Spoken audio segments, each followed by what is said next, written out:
Good morning students.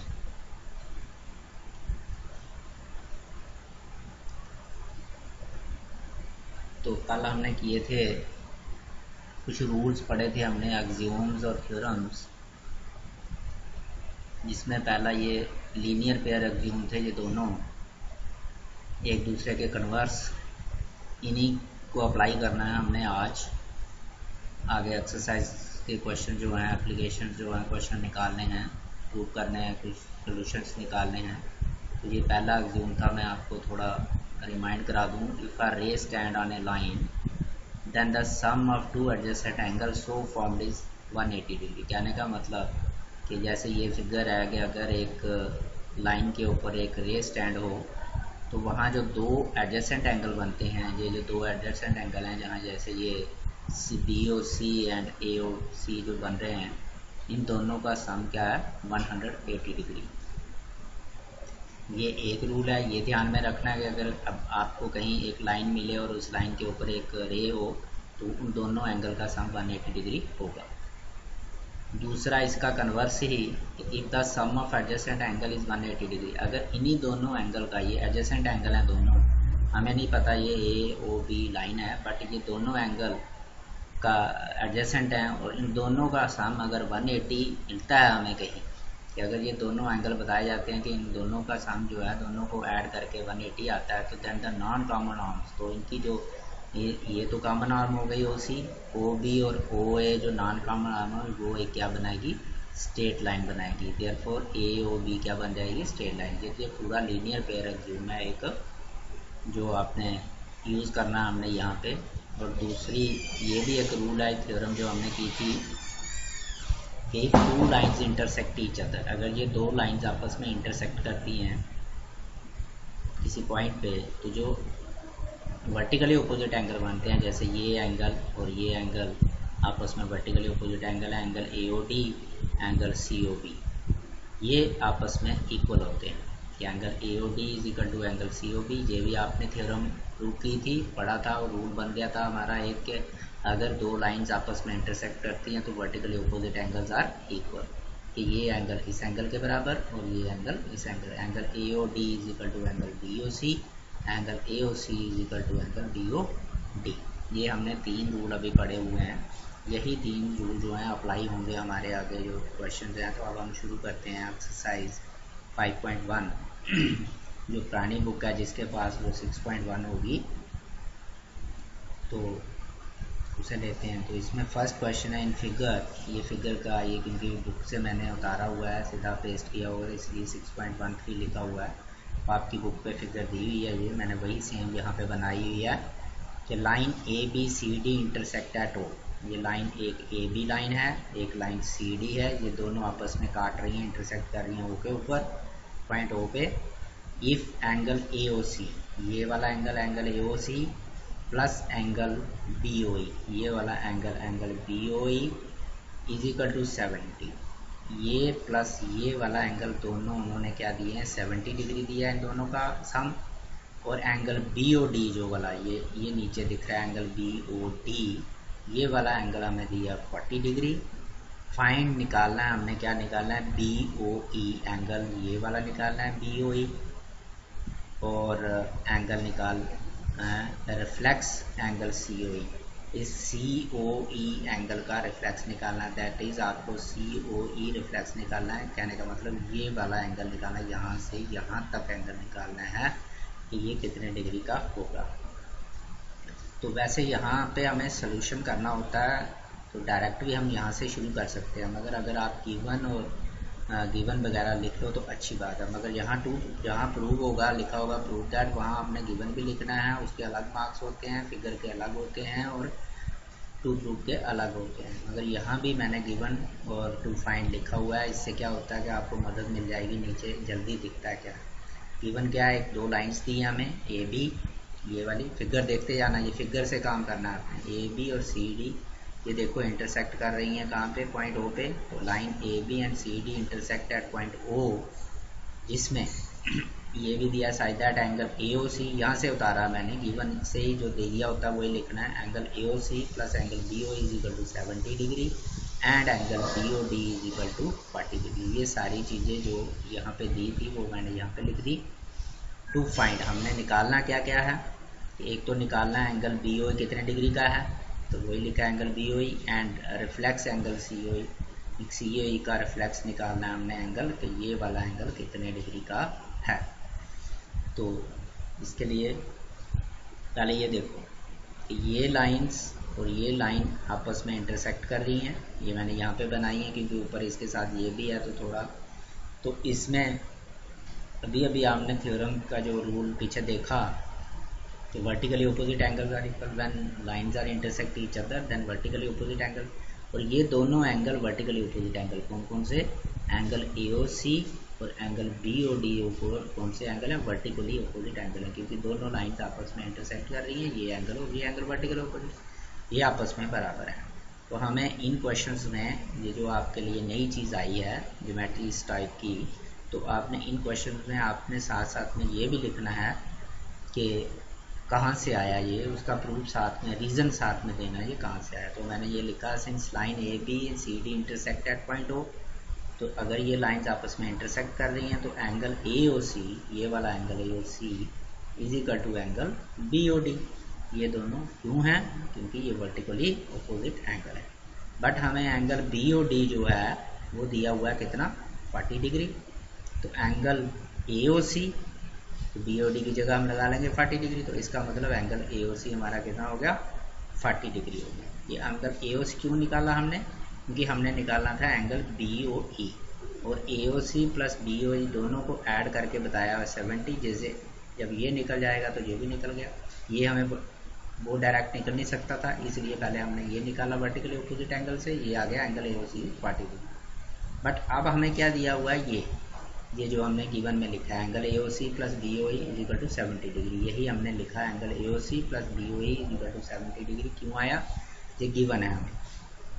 AOC अभी अभी हमने निकाला 40, उसकी जगह हमने भरा 40, आगे plus angle BOE is equal to, ये BOE है इज इक्वल टू 70, तो angle BOE is equal to 70, ये 40 को आप ट्रांसपोज करोगे टूवर्ड्स द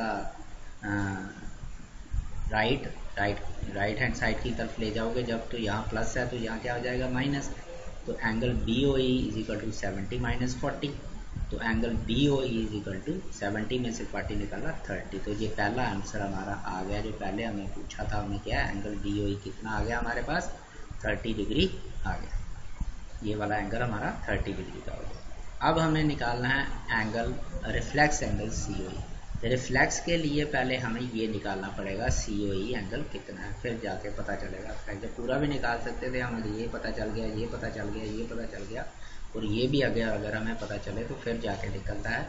मगर हम रिफ्लेक्स के लिए क्या निकालेंगे, पहले COE एंगल निकालेंगे, तो उसी को हम 360 से माइनस कर देंगे, तो एंगल COE निकालेंगे जी, एंगल COE। तो अब यहाँ पे देखो कि रे OE स्टैंड, ये मैंने इसी फिगर से, ये फिगर ऊपर से यहाँ लाई है क्योंकि ये मैंने CD लाइन यहाँ पे नहीं ड्रा की, कि रे OE स्टैंड ऑन AB, यही फिगर है, AB के ऊपर OE रे जो है स्टैंड है। बट वहाँ से ही फिगर मैंने आधी करके यहाँ ले ली, यहाँ इसको आपको अच्छी तरह दिखेगी पूरा, जो अभी हमने लीनियर पेयर एग्जिम पीछे जिसकी हमने रिवीजन की, देखा हमने, जो कल पढ़ा था, तो आज भी लिखा हमने उसे द्वारा, तो उसी तरह से उसी को देख के ये प्लस ये एंगल 180 हो जाएगा, मतलब एंगल AOE, तो एंगल AOE है प्लस एंगल EOB या BOE, तो AOE plus BOE is equal to 180 degree. क्यों आया, लीनियर पेयर एग्जिम, तो ये हमने लीनियर पेयर हैं ये इसलिए लगे, ऐसे तो आपने लीनियर पेयर 7th में भी पढ़े। तो अब AOE जो है ये पूरा एक एंगल नहीं है, जहाँ हमें अगर ये पूरा दिया होता तो हम ये निकाल सकते, मगर इसमें से AOE में भी दो एंगल हैं, एक कौन कौन सा, AOC प्लस COE, इन दोनों को मिला के AOE बनाए, तो इस AOE की जगह हम लिखेंगे एंगल COE, ये वाला एंगल, प्लस एंगल AOC, ये इस ये पूरा एंगल इन दोनों एंगल को मिलके बना हुआ है। अगर हम फिगर देखें, फिगर को साथ साथ में देखना है, angle AOC plus angle COE, AOC plus angle COE ये किसके बराबर बनता है, एंगल AOE के बीच में ये दो एंगल हैं, उनकी जगह हमने ये दोनों एंगल लिख दिए, प्लस एंगल ये वाला BOE इज इक्वल टू यही 180 डिग्री। अब COE प्लस एंगल 70, मैंने 70 कहाँ से लिखा, ये जो हमें गिवन है angle AOC plus BOE 70 degree, तो ये मैंने पूरा इन दोनों की जगह 70 लगा दिया। नहीं तो हमारे पास अकेले भी थे, दोनों AOC भी निकला था, BOE भी निकला था, तो वो भी हम दोनों को अकेले भी लगा सकते हैं, बट ये हमें पूरा का पूरा दिया हुआ है इन दोनों का सम, तो हमने लगाया 70 degree is equal to 180। Angle COE इस 70 को हम ट्रांसपोज करके इधर ले आए, तो 180 ये माइनस हो गया 70, ये बच गया 110 डिग्री। अब हमारे पास जो एंगल ये बना COE ये 110 था, 10 मिला, बट उन्होंने हमें कौन सा एंगल पूछा है, रिफ्लेक्स एंगल COE। तो रिफ्लेक्स ऑफ एंगल COE जब रिफ्लेक्स निकालना तो इसी एंगल से आपने 360, क्योंकि रिफ्लेक्स 180 से बड़ा होता है और 360 से छोटा होता है, तो यही जो एंगल है COE इसी को, क्योंकि ये प्लस रिफ्लेक्स कौन सा हो गया, ये वाला, इन दोनों को मिला के 360 बनता है, इसका मतलब 360 से ये निकालें तो यही आ जाएगा 360 माइनस 110। जब भी आपने कोई रिफ्लेक्स एंगल निकालना है तो वो एंगल पहले निकाल लो, उसको 360 से माइनस कर लो, रिफ्लेक्स एंगल निकल जाएगा। तो पहले आपने COE निकालना है, COE निकल गया आपके पास 110 डिग्री, तो रिफ्लेक्स एंगल COE 360 में से 110 माइनस करेंगे तो वो आ गया हमारे पास 250 डिग्री। इस तरह से आपने फिगर को देख के, बिना फिगर के क्वेश्चन नहीं निकलता, फिगर को देख के, और ये जो रूल अभी आपने दो ही पढ़े हैं, एक लीनियर पेयर जिसमें कन्वर्स भी है, दोनों आते हैं वो, और एक वर्टिकली अपोजिट एंगल का इक्वल होते हैं, उन दोनों को इस्तेमाल करके आपने ये एक्सरसाइज निकाली। तो ये था आपका फर्स्ट क्वेश्चन। अब सेकंड क्वेश्चन चलते हैं। सेकंड क्वेश्चन में ये भी फिगर वहाँ आपके बुक पे है, वो 6.14 या 5 ये 6.14 CBSE बुक की है, यहाँ 5.14 है आपकी बुक पे लिखा हुआ है, फिगर यही है। लाइन XY, ये एक लाइन है XY और दूसरी लाइन है MN, ये इंटरसेक्ट कर रही हैं O, जैसे फर्स्ट क्वेश्चन में AB और CD थी, इसी तरह से ये इंटरसेक्ट कर रही हैं O के ऊपर। तो इफ़ एंगल POY, ये एंगल POY जो है वो 90 डिग्री का एंगल है, थोड़ा सा टेढ़ा बन गया है, ये कितना 90 डिग्री का एंगल दिया हुआ है, एंड ये वाला एंगल इसका नाम A दिया हुआ है और ये इसका नाम ये B दिया, ये एंगल है MOP, ये एंगल है MOX, इसको A कहा है, इसको B कहा है, और ये दोनों एंगल रेशो में है 2:3 रेशो में। अगर ये 20 डिग्री का होगा तो ये 30 का होगा, ये अगर ये मतलब 40 का होगा और ये 60 का होगा, मतलब रेशो में दिए हुए। तो फाइंड C, फिर आपने ये वाला एंगल निकालना है C, ऐसे फिगर में दिया हुआ है A, B और C, जो बुक की फिगर है वही मैंने बता रही है यहाँ पे। तो इसके लिए भी सेम, पहले हम गिवन लिख लेते हैं XY and MN intersect line XY and MN intersect at point O। तो अगर ये हैं तो इसमें बड़ी सी चीज़ें हैं कि आपको वर्टिकली अपोजिट एंगल जो मिल रहे होंगे वो बराबर होंगे, मतलब ये एंगल और ये एंगल आपस में बराबर, और ये एंगल और ये एंगल आपस में बराबर। बट अब इस समय हमें कोई भी एंगल मिला नहीं हुआ पूरा, सिर्फ हमें ये एंगल मिला है जो थोड़ा सा ये 90 डिग्री आधा है। तो साथ में दिया हुआ है एंगल POY, यही एंगल 90 डिग्री का, और साथ में ये जो एंगल हैं दो A और B, इनकी रेशो दी है 2:3। वो मैंने आपको बोल दिया कि अगर ये 20 का होगा ये 30 का होगा, ये 40 का होगा ये 60 का होगा, या अगर ये 30 का होगा तो ये होगा 45 का होगा, इस तरह से दिए हुए। तो हमें C एंगल निकालना है कि ये एंगल निकालना है ये कितने डिग्री का है।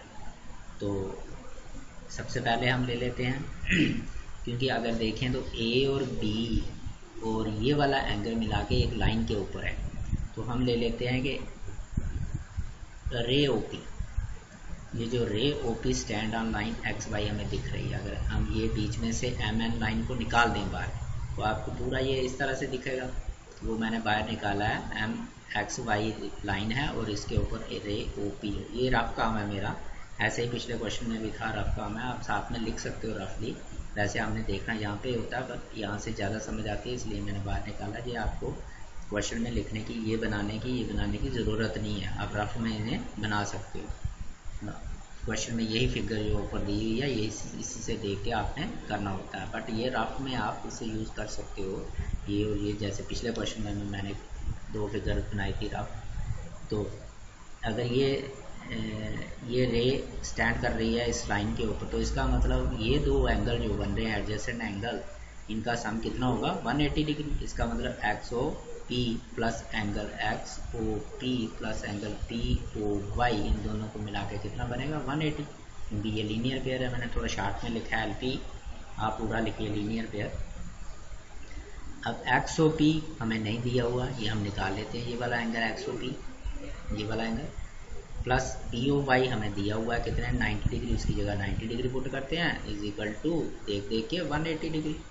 X O P is equal to इस 90 को ट्रांसपोज करते हैं, इस साइड ले आते हैं, तो यहाँ प्लस है यहाँ माइनस हो जाएगा, तो एक्स ओ पी एंगल जो है वो 90 डिग्री। इसका मतलब ये एंगल जो एक्स ओ पी है वो 90 डिग्री, मतलब ये वाला एंगल एक्स ओ पी ये 90 डिग्री का बन गया, जिसके अंदर 2 एंगल आगे हैं ए और बी। ये मैंने अलग बनाया, इसी को लाया हुआ नीचे एक्स ओ पी ये एंगल, और इसके बीच में से ओ एम जा रही है, ये आपको देखो ये ओ एम जा रही है, तो यहाँ भी 2 एंगल हैं, ये एंगल और ये प्लस करके 90 डिग्री एंगल बन रहा है, हमें मिल गया। अब हमें दिया हुआ है गिवन के A is to B is equal to, ये दिया है ए इज टू बी किसके बराबर है 2:3। जब भी रेशो में होता है तो हमने रेशो में लेट करना होता है, सेम क्वांटिटी देके हमें कोई वेरिएबल देके सेम कि लेट एंगल कर लेते हैं। ये वाला एंगल 2x है, क्योंकि 2:3 का रेशो का मतलब ये नहीं होता ये 2 और ये 3 है। ये जैसे मैंने बताया ये अगर इसे 10 से मल्टीप्लाई करें तो ये कितना बनेगा 20 बनेगा, ये 30 बनेगा। अगर इससे 5 से मल्टीप्लाई करेंगे ये 10 बनेगा और ये 15 बनेगा। तो इस तरह से रेशो का मतलब है, इसलिए आपने लेट करना पड़ता है कि let A is equal to हमने ले लिया 2x, तो देन b क्या हो जाएगा 3x के बराबर हो जाएगा। अब ये जो दोनों एंगल प्लस करके हमारा एंगल कौन सा बनता है एक्स ओ पी, और एक्स ओ पी कितना है 90 डिग्री है। ये फर्स्ट दिया मैंने, ये आपको उल्टा सा 8 पढ़ा जा रहा है, ये क्या है फर्स्ट इक्वेशन है। तो पुट इन फर्स्ट, इन दोनों को हम फर्स्ट इक्वेशन में पुट करेंगे, क्योंकि एक्स ओ पी हमारे पास एंगल क्या है पूरा A plus B, angle A plus B is equal to 90, यही मैंने चीज़ लिखी। और ए की जगह हमने 2x लिखा, प्लस बी की जगह क्योंकि हमने ये लिया हुआ है, अगर ए को 2x लिया तो बी नेचुरली 3x बनेगा, 3x प्लस 90, यहाँ से हम x निकालेंगे 3 और 2 5, 5x is equal to 90, x is equal to 90 upon 5, तो 5 से 90 को काटा 18, x इज इक्वल टू 18 आया। तो यहाँ से एंगल ए निकालेंगे, एंगल ए कितना है ए इज इक्वल टू आपने कितना मानना है 2x, तो 2 multiply 18 is equal to 36 degree, और b is equal to 3x माना है हमने, 3 multiply 18 is equal to 54 degree. तो ये दोनों एंगल आ गए हमारे पास 36 और 54। अब हमें क्या निकालना है c एंगल निकालना है। अब ये भी दोनों मिल गए हमें, और ये भी 90 है, ये मिल गए। अब हमें ये निकालना है। अगर अब हम देखें तो ये जो MN एक लाइन है, इसके ऊपर एक रे जा रही है OF, तो एंगल B प्लस सी कितना हो जाएगा, हमारे पास B आ चुका है, B प्लस सी 180 आएगा। सेम इसी तरीके से लीनियर पेयर के हिसाब से तो B हमें दिया हुआ से ही निकल जाएगा, सेम जहाँ जैसे एक दिया था दूसरा निकल गया, इसी तरह से उधर। तो ये आगे ये देखो रे OX स्टैंड, वही से मैंने फिगर आदि उठा के लाई है यहाँ। तो ये OX रे जो है वो स्टैंड कर रही है किस पे लाइन MN के ऊपर। इसका मतलब एंगल B प्लस सी जो है वो किसके बराबर होंगे 180 के बराबर होंगे, क्योंकि लीनियर पेयर ही। तो बी आपने पीछे अभी अभी निकाला, आपने क्या निकाला 54 निकाला, ये देखो बी आपने क्या निकाला 54, तो उसकी जगह आपने 54 भरा, तो B 54 plus angle C is equal to 180 degree, तो 54 को ट्रांसपोज करके इधर ले आओ, angle C is equal to 180 minus 54, 180 में से 54 निकालेंगे तो कितना बना 126। तो इस तरह से आपने यही अभी तो आपके पास 3 ही रूल हैं, इन्हीं तीनों रूल को ध्यान में रख के देखना कि कौन सा कहाँ लगेगा, कौन सा कैसे हम लगाएं तो निकालें, खुद भी कोशिश करनी होती है कैसे निकालना है आप। तो ये आ गया आपका सेकंड क्वेश्चन। आप थर्ड क्वेश्चन देखते हैं, वो इम्पॉर्टेंट क्वेश्चन है थर्ड, और इजी क्वेश्चन है सबसे, इन दोनों से भी इजी है। कि वो कहता है कि ये जो फिगर दी गई है यहाँ 5 आपकी बुक में 5.15 होगी, तो वो फिगर यहाँ पे दी गई है। तो उस फिगर में क्या है कि ये इस तरह की फिगर है, एक ट्राइंगल समझ लो, ट्राइंगल बनाई है PQR, जो कि ये एक लाइन है ST नीचे दी गई है, इसी पे बनाई है। तो इसमें सीधा सीधा कहा गया कि एंगल PQR, ये एंगल PQR, इसको मैंने फिर नाम दिए अंदर, इस एंगल को 1 लिखा, इसको 2 लिखा, इसको 3 लिखा, इसको 4, जहाँ हमारे पास 4 एंगल बन रहे हैं यहाँ नीचे, तो चारों एंगल को मैंने एक को 1 कह दिया, 2 कह दिया, 3 कह दिया, 4। पहले मैं आपको ये बात बताऊँ कि जैसे 1 2 3 4 कहीं मैंने लिखा, ये तभी लिखने हैं जब आप यहाँ डालोगे, और देख के किसको 1 दिया, किसको 2 दिया, किसको 3 दिया। आप जब करने जाते हो तो यहाँ भी आप यहाँ 1 दे सकते हो, यहाँ 2 दे सकते हो, मगर देख के आपने करना है, यहाँ से फिगर से देख, ऐसे नहीं। आप क्या करते हो, यहाँ नंबर देते ही नहीं हो, तो यहाँ लिख देते हो 1 + 2 = 180 डिग्री। जब नंबर ही नहीं है फिगर में तो कहाँ से आए। तो ये नंबर मैंने इसलिए दिए, नंबर से थोड़ा क्वेश्चन इजी हो जाता है, जैसे मैंने उस दिन आपको वर्टिकली ऑपोजिट एंगल की थ्योरम समझाने में भी दिया। उसलिए थोड़ा क्वेश्चन ऐसे हमें पूरा एंगल लिखना पड़ता है, जैसे मैंने यहाँ लिखा। तो हमें गिवन क्या है कि एंगल PQR, ये वाला एंगल जिसको नंबर मैंने नाम क्या दिया 2N, और = एंगल PRQ, ये वाला एंगल PRQ। ऐसे हमने अगर प्रॉपर एंगल पढ़ना हो तो देखना पड़ता है कहाँ से एंगल है, ऐसे करके। मगर अगर 2 3 हो तो दूर से दिख रहा है ये 2 है और ये 3 है। तो ये एंगल दोनों इस फिगर में उन्होंने कहा है कि इन फिगर ये आपको बराबर है। तो दैट इज़ मैंने लिखा, जब मैंने नंबर दे दिया तो इसको मैंने लिखा कि हमें क्या दिया है, गिवन क्या है कि एंगल 2 और एंगल 3 आपस में इक्वल हैं। हमें प्रूव करना है एंगल 1 = एंगल 4, मतलब हमें प्रूव करना है एंगल PQS, और PQS ये वाला एंगल है, और PRT ये वाला एंगल है। हमने ये प्रूव करना है दोनों की, ये इक्वल करके देखें, बहुत इजी है। ये देखो मैंने ये लाइन बाहर निकाली ST, और यहाँ से QP को, जैसे ये है ये रे ऊपर ली, तो ये QP रे ली, मैंने थोड़ा आगे कर दिया, इसको एरो दे दिया, और P मतलब यहाँ तक आ, अगर बढ़ा दें तो एरो देने को क्या फ़र्क पड़ेगा, कोई नहीं। तो QP जो रे है स्टैंड कर रही है किसके ऊपर, लाइन ST के ऊपर, लाइन ST के ऊपर स्टैंड कर रही है। तो इसका मतलब इस पर आप देखो, इस फिगर में क्या 1 और 2 एंगल बन रहा है, तो ये एडजेसेंट एंगल 1 और 2 बन रहे हैं। तो इन दोनों का सम क्या होगा, एक लाइन के ऊपर है, तो इन दोनों का सम क्या होगा, 180 डिग्री होगा, लीनियर पेयर। अभी भी हमने दोनों क्वेश्चन में लगाया। Therefore angle 1 + angle 2 = 180 degree. क्यों आया, लीनियर पेयर अभी से आया। ये साथ में देना अपने रीज़न कहाँ से आता है। इसी तरह से अगर इसे देखें तो ये भी हमने निकाला, वही ST लाइन ली है नीचे। अब RP जो रे है, और ये आप ये ट्राइंगल की लाइन साइड देखो, ये RP ये जा रही है इसी के ऊपर। मैंने थोड़ा आगे बढ़ा के इसको आगे तीर एरो डाल दिया और RP रे कह दिया। RP रे स्टैंड कर रही है किसके ऊपर, ST के। सिमिलरली जैसे ये की थी इसी तरह से। तो एंगल 3 और 4 का sum, angle 180 degree, angle 3 + angle 4 = 180 degree. Same reason, linear pair ही। अब हम इन दोनों इक्वेशन में देखें, फर्स्ट और सेकंड में, इसमें क्या हो रहा है कि इसकी RHS भी 180 डिग्री, इसकी RHS मतलब ये भी इसके बराबर और ये भी इसके बराबर। जैसे मैंने एक दिन पहले दिन आपको बताया था x = 3 है, y = 3 है, तो इसका मतलब x और y आपस में इक्वल है 3 के बराबर। इसी तरह से ये इनकी RHS दोनों की इक्वल है 180 डिग्री, इसका मतलब इनकी LHS भी क्या होंगी, बराबर होंगी। तो angle 1 + angle 2, from first and second we get angle 1 + angle 2 = angle 3 + angle. इसकी LHS थी एंगल 1 + एंगल 2, यहाँ से दे के लिखी, = इसकी LHS थी 3 एंगल 3 + एंगल 4, यहाँ से दे के लिखा हमने। अब हमें प्रूव क्या करना है कि ये वाला एंगल और ये वाला एंगल प्रूव करके देना है 4। तो 1 4 कब आएगा, जब ये कहीं दोनों कटेंगे।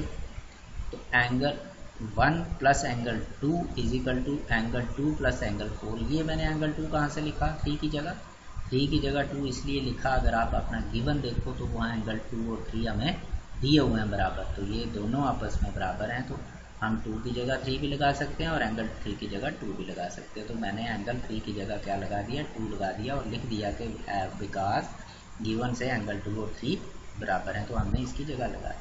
2 और एंगल 2 एंगल कैंसिल हो गए। कैसे एंगल कैंसिल हो, फॉर एग्जांपल ये 45 डिग्री का एंगल होता तो ये भी 45 होना था, क्योंकि ये बराबर है।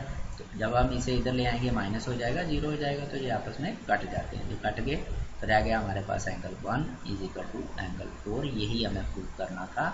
Angle 1 is equal to angle 1 देखो आपकी फिगर में क्या नाम है उसका, पी क्यू एस, ये लिखा पी क्यू एस। और एंगल 4 क्या नाम है आपकी फिगर में, पी आर टी। तो ये पी आर टी, यही हमें प्रूव करना था। यहाँ पे ज़रूरी है हमें, क्योंकि यहाँ क्या लिखा है, प्रूव दैट। यहाँ पे हमें ज़रूरी है गिवन के अलग नंबर होते हैं, ये भी देना है, टू प्रूव के अलग नंबर होते हैं, ये भी देना है। और उसके बाद पिछले 2 क्वेश्चन देखे आपने, गिवन लिखा था उसकी जगह टू प्रूव नहीं लिखा था, उसके बाद हमने टू फाइंड लिखा था और उसके बाद सोल्यूशन लिखा था। मगर मैंने कहा था कि हम डायरेक्ट सोल्यूशन से भी शुरू कर सकते हैं, और सिर्फ वो हमें मदद देता है। मगर यहाँ पे आपको ये भी मदद ही देता है हमें। यहाँ पे आपको ज़रूर बताना है कि हमें गिवन क्या है, दिया क्या है, और हमें प्रूव क्या करना है। यहाँ टू प्रूव लिखना है कि हमारा आंसर क्या आना है, वो हमने नीचे देख लो, यही जो चीज़ यहाँ लिखी है यही इधर आनी चाहिए, ये हमें देना है।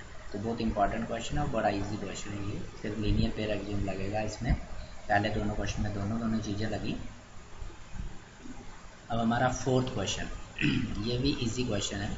ये वहाँ आपकी बुक में 5.16 फिगर है, ये इस तरह की फिगर दी गई है।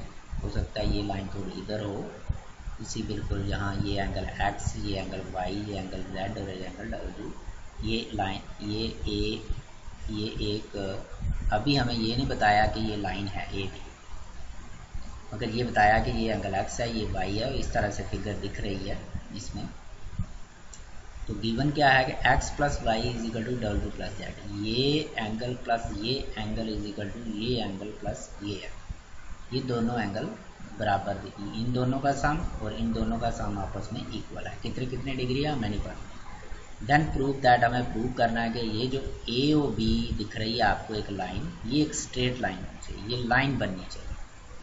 तो हमें जो गिवन है वही लिखना है। गिवन इस फिगर को देख के, फिगर में इस फिगर में क्या दिया गया है कि x plus Y equal to W plus Z. हमें प्रूव क्या करना है, यहाँ भी ज़रूरी है गिवन टू प्रूव लिखना और उसके बाद प्रूव। टू प्रूव क्या दिया गया है, मतलब हमें प्रूव क्या करना है, उसे लिखना होता है to prove A O B is a straight line. ये जो आपको एक दिख रही है लाइन, ये स्ट्रेट लाइन ही हमें प्रूव करके देनी है कि ये टेढ़ी लाइन नहीं है, ये बिल्कुल सीधी लाइन है, स्ट्रेट। इस तरह से नहीं है, ये अलग लाइन है, ये अलग लाइन है, ये सिर्फ सीधी लाइन आपको प्रूव करते रहनी है। तो सीधी लाइन जब प्रूव करनी है तो हमारा कन्वर्स जो वो है लीनियर पेयर एग्जाम वो लगना चाहिए यहाँ पे, कि जिसमें हमें बताया गया है कि उसमें हमने पढ़ा था कि अगर हमें दो एंगल का सम 180 मिलता है, वो अगर एडजेसेंट है तो उनकी नॉन कॉमन आर्म है वो स्ट्रेट लाइन होनी चाहिए। तो हमें वही करना है कि अगर हमारे पास x प्लस वाई 180 आ जाता है, या डब्ल्यू प्लस जेड जो 180 आ जाता है, क्योंकि हमने इसको लाइन बनाना है, तो हमारी ये नॉन कॉमन आर्म एक स्ट्रेट लाइन बना जाएंगी, इसे स्ट्रेट लाइन हो जाएगी। अगर ये 180, तो हमें प्रूव क्या करना है, यहाँ क्या सोचना है कि या तो x प्लस वाई 180 के बराबर आ जाए तो हमारा काम हो गया, या डब्ल्यू प्लस जेड जो है वो 180 के बराबर आ जाए। तो वही करने के लिए हम क्या करेंगे, हम देखेंगे कि ये देखो कि x angle plus Y angle plus Z angle plus W angle, इस सारा करने में हमने एक पूरा चक्कर काटा। तो मैंने आपको समझाया है, आपको भी पता है कि आपने टाइप्स ऑफ एंगल पढ़ी, तो ये पूरा चक्कर काटने वाला जो एक एंगल बनता है उसे हम कौन सा एंगल कहते हैं, कंप्लीट एंगल कहते हैं। और कंप्लीट एंगल में क्या होता है, कितने डिग्री का होता है, वो 360 का होता है। तो यही मैंने इस यहाँ से ये निकाल के अलग अलग करके एक ही बना दिया। तो यहाँ से चले ये एक्स पहुँचा, ये वाई पूरा एंगल हुआ इसकी डिग्री, ये जेड एंगल यहाँ से यहाँ तक हुआ, और ये डब्ल्यू हुआ, यहाँ से हमने पूरा एक चक्कर काट दिया। तो यहाँ से पहुँचे आके दोबारा यहाँ से चले थे यहाँ पहुँचे, इसका मतलब इन चारों एंगल का सम कितना हो गया, 360। वही हमने लिखा, since X plus Y plus Z plus W चारों का एंगल का सम है 360। क्यों है 360, कंप्लीट एंगल है, इसलिए हमें कंप्लीट एंगल दिखा, ये पूरा का पूरा चक्कर काटा हमने। अब मैंने इनको दो को अलग ब्रैकेट में रख लिया, इन दो को अलग ब्रैकेट में ले लिया, इसलिए रख लिया क्योंकि गिवन में ऐसा ही हमें थोड़ा दिया हुआ है। तो ये x plus Y plus Z plus W is equal to 360। आगे x प्लस वाई प्लस इसकी जगह भी मैंने x प्लस वाई कर दिया, ज़रूरी नहीं था, इसकी जगह भी हम z प्लस w लिख सकते थे। या तो इसकी जगह आप w प्लस z लिखो, या इसकी जगह आप x प्लस वाई लिखो। ये कहाँ से लिखा कि ये जो हमें गिवन है कि x प्लस वाई किसके बराबर है, w प्लस z, मतलब w प्लस z किसके बराबर है, x प्लस वाई। इस w प्लस z की जगह हमने क्या लिखा, x प्लस वाई लिख दिया, क्योंकि ये गिवन हमें है, ये दिया है हमें। तो जब हम इसे खोलेंगे x प्लस एक्स 2x होगा, y प्लस वाई 2y होगा। या जैसे यहाँ लिखा हो x प्लस एक्स, उसे हम क्या लिखते हैं, 2x लिखते हैं। तो समझ लो ये एक ही नंबर है, प्लस ये एक ही नंबर है, ये दोनों सेम नंबर है, तो 2 इंटू एक्स प्लस वाई हो गया। जब खोल के देखोगे तभी 2x प्लस 2y आएगा, 2 का मन निकालोगे x प्लस वाई आ जाएगा। इसी तरह से 2 into X plus Y is equal to 360, x plus Y is equal to 360 upon 2 हो गया, क्योंकि यहाँ पे 2 मल्टीप्लाई कर रहा है, यहाँ डिवाइड करेगा, तो 2 1 ज़ा 2, 2 18 ज़ा 36 और 0 लगाया साथ में, तो ये बन गया 180। तो x प्लस वाई हमारे पास 180। यही हमने कहा था कि या तो x प्लस वाई, मैंने कहा था कि अगर x प्लस वाई 180 आ जाता है, या w प्लस z 180 आ जाता है, तो हम दोनों में से एक ही बनाना था। तभी मैंने, अगर हम इसकी जगह w प्लस z बोलते तो हमारे पास w प्लस z जो आना था 180। अब जो x प्लस वाई है, ये देखो, ये तो एक एडजेसेंट एंगल है। अब ये जो एडजेसेंट एंगल है, तो इनकी नॉन कॉमन आर्म देखो, इन दोनों की क्या बन रही है, इन दोनों का सम जो, ये एडजेसेंट एंगल है और इन दोनों का सम कितना आया, 180 डिग्री आया। तो 180 डिग्री आया जब इन दोनों का सम, तो इसका मतलब एडजेसेंट भी है और इन दोनों का सम 180 आया। तो जो हमें लीनियर पेयर कन्वर्स अज्यूम बोलता है कि ये इसकी नॉन कॉमन आर्म एक क्या बना देंगे, स्ट्रेट लाइन बना देंगे। तो नॉन कॉमन आर्म में इसकी एक हो गई, इसकी OB हो गई और इसकी OE हो गई। इन दोनों को मिला के क्या बननी चाहिए, स्ट्रेट लाइन बना दी, क्योंकि इन दोनों का सम 180 आ गया। तो therefore AOB is a straight line. ये जो लाइन एक स्ट्रेट लाइन बन गई, क्यों बनी, कि वही कन्वर्स अज्यूम कि if sum of two adjacent angle, जैसे ये दो एडजेसेंट एंगल है, इनका सम कितना आया हमारे पास, 180 आया। तो ये adjacent angle, if sum of two adjacent angle 180, then their non common arms form a straight line. तो इनकी जो नॉन कॉमन आर्म थी, ये वाली और ये वाली, इन दोनों को मिला के एक स्ट्रेट लाइन बनती है। ये रूल कहता है, अगर ये 180 है तो ये आता है, तो इसलिए इस रूल से हमने क्या दिया कि OB is a straight line. इस तरह से ये 4 क्वेश्चन हमने आज किए हैं। तो इनको अच्छी तरह से आपने सिर्फ फिगर देख के, बिना फिगर के नहीं, याद नहीं करना आपने, फिगर देखते जाओ, ये कहाँ से आया, कैसे, जैसे मैंने समझाया ऐसे समझते जाओ क्वेश्चन को, तो क्वेश्चन अपने आप निकलेंगे। ये देख के काम चलाना है आपने, सिर्फ रूल्स को ध्यान में रखना है और रूल्स को जहाँ भी पुट करना है वहाँ रूल लगाने हैं, और आपने देख के, फिगर को देख के क्वेश्चन को निकालते जाना है।